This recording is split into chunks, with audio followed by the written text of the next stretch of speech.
welcome to Varsity Blue. Alex Prasad, Adam Brewster, Scott Wagner in for David Niles this week. And let me tell you, Adam Brewster, I'm really glad David Niles isn't on the show this week. He was ready to lead a pitchfork parade up State Street to the home of a certain football coach that lives by, and he does not coach either Pioneer or Huron. That's all I'm going to say. Well, he doesn't actually live at the stadium, Adam. You know that, right? Right, but I'm sure he could take State Street to some other street. Okay, anyway. Scott, not the desired result, certainly, this past Saturday. No, not the desired result. I mean, especially on homecoming, you'd like to see a win. Right. It didn't happen. Iowa's a pretty good football team. Michigan's a decent football team too. They made too many mistakes. They gave up too many big plays. They gave up too many turnovers. It's tough to win like that.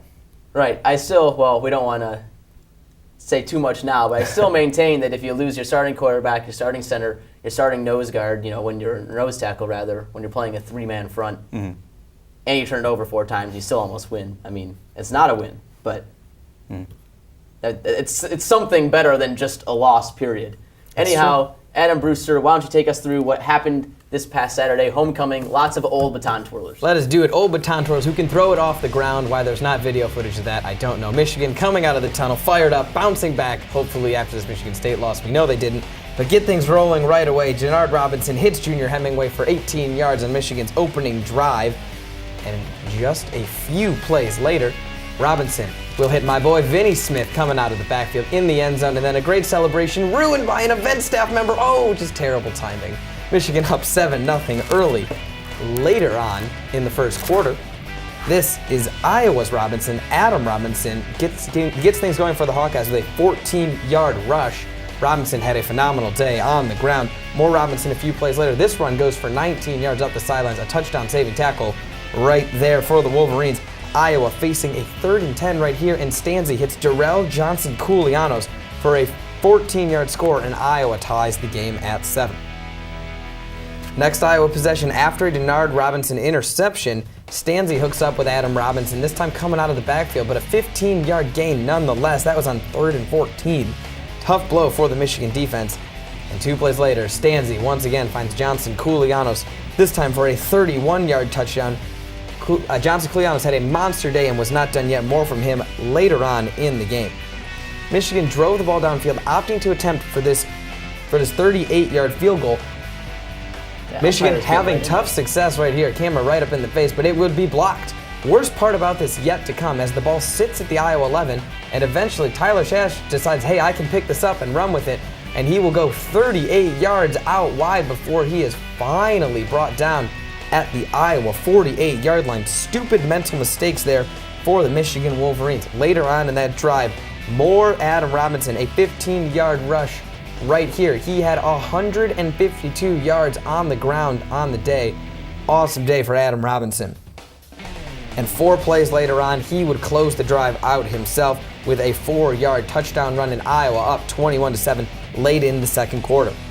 Denard would go down on Michigan's second drive of the 3rd quarter, and here's Stephen Hopkins running it up the gut. Tate Forcier in the game now for the Wolverines. Hopkins with a good run right there, and just after converting a big 4th down, here's Vinny Smith on 1st and 10 for Michigan, and Carl Klug gets in there, strips the ball. Iowa would recover. Tough blow for the Wolverines. 4 turnovers on the day. Tough to win when you do that.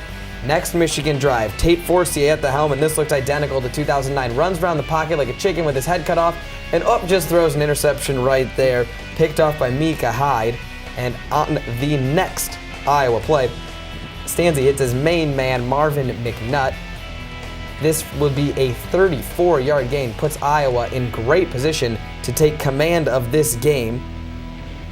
And shortly after this play, they would do that on an 11-yard run by Adam Robinson. Iowa up 28-7. Michigan fans going, what is going on here?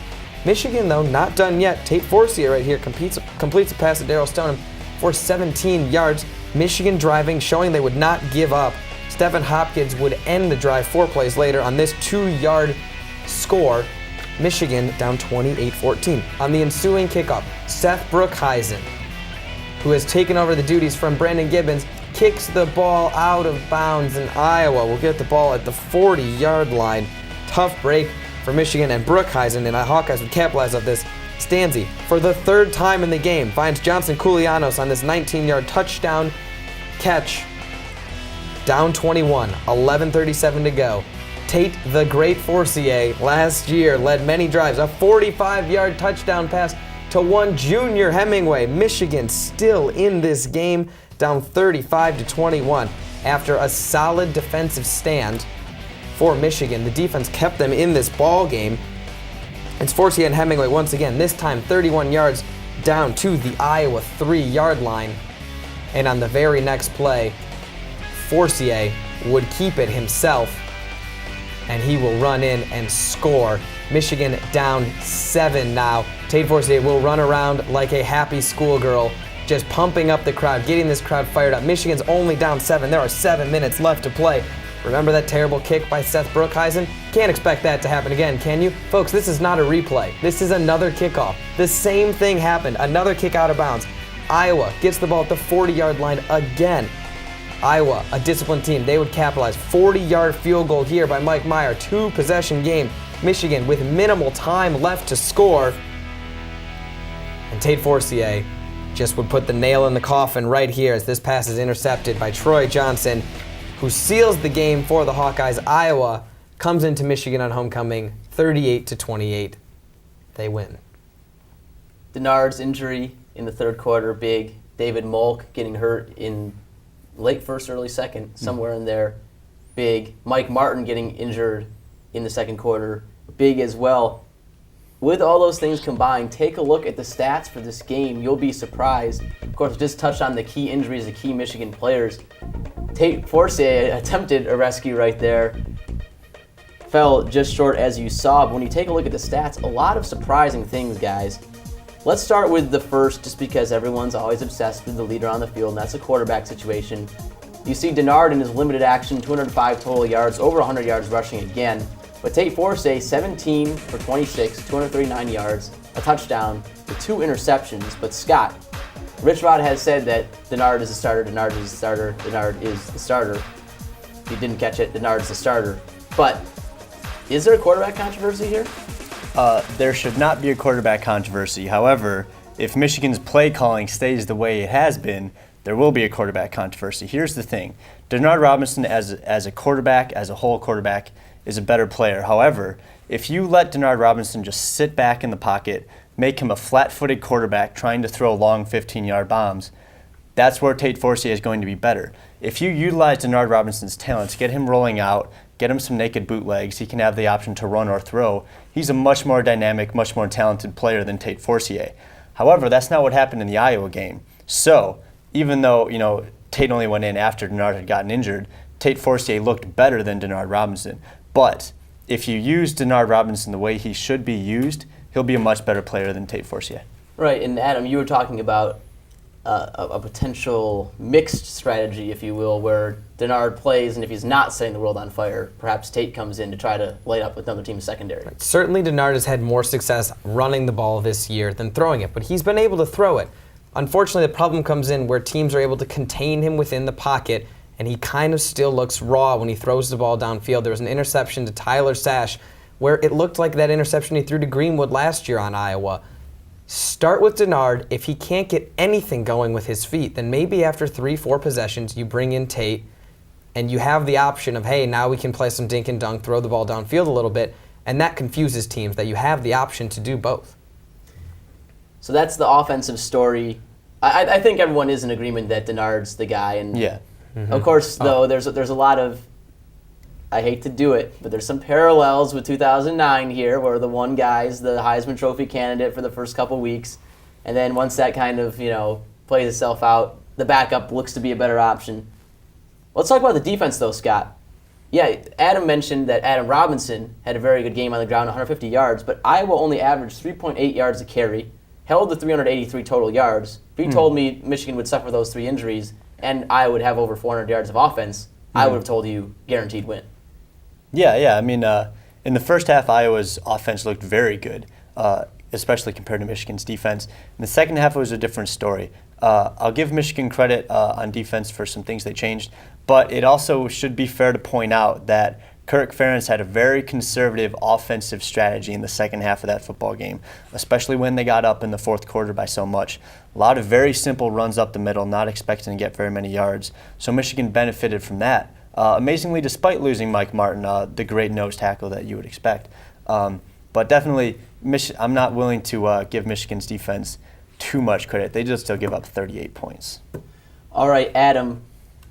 Of course, the strategic question to ask about this game is, should we set our hair on fire and run around like a whole bunch of crazy people? Is this the end? Is the end near, and has Michigan ended up in this terrible tailspin that is this going to continue the rest of the season and perhaps many seasons into the future, if you want to look that far ahead? Spare your hair for right now. This team has shown that they can put up offense on anybody. This is like one of the top 5 defense in the country, this Iowa Hawkeyes defense coming into the game. Michigan put up 522 yards. They're still making stupid mistakes, 4 turnovers. You can't beat anyone when you have 4 turnovers. And at the same time, they also committed 8 penalties. Michigan only averaged 4.5 penalties through the first 6 games of the season, but averaged 50 yards off of those 4.5 penalties. So they're not making little penalties. They're making 10, 15-yard penalties at a time, and that's what has killed this team so much. They've shown signs of promise, but at the same time, they're right on the cusp of greatness, but they're right on the cusp of a Nebraska situation, I say. Scott, I know your pitchfork and torch are always ready to go. It's sitting right by your front door. I'm definitely not as pessimistic as some people will.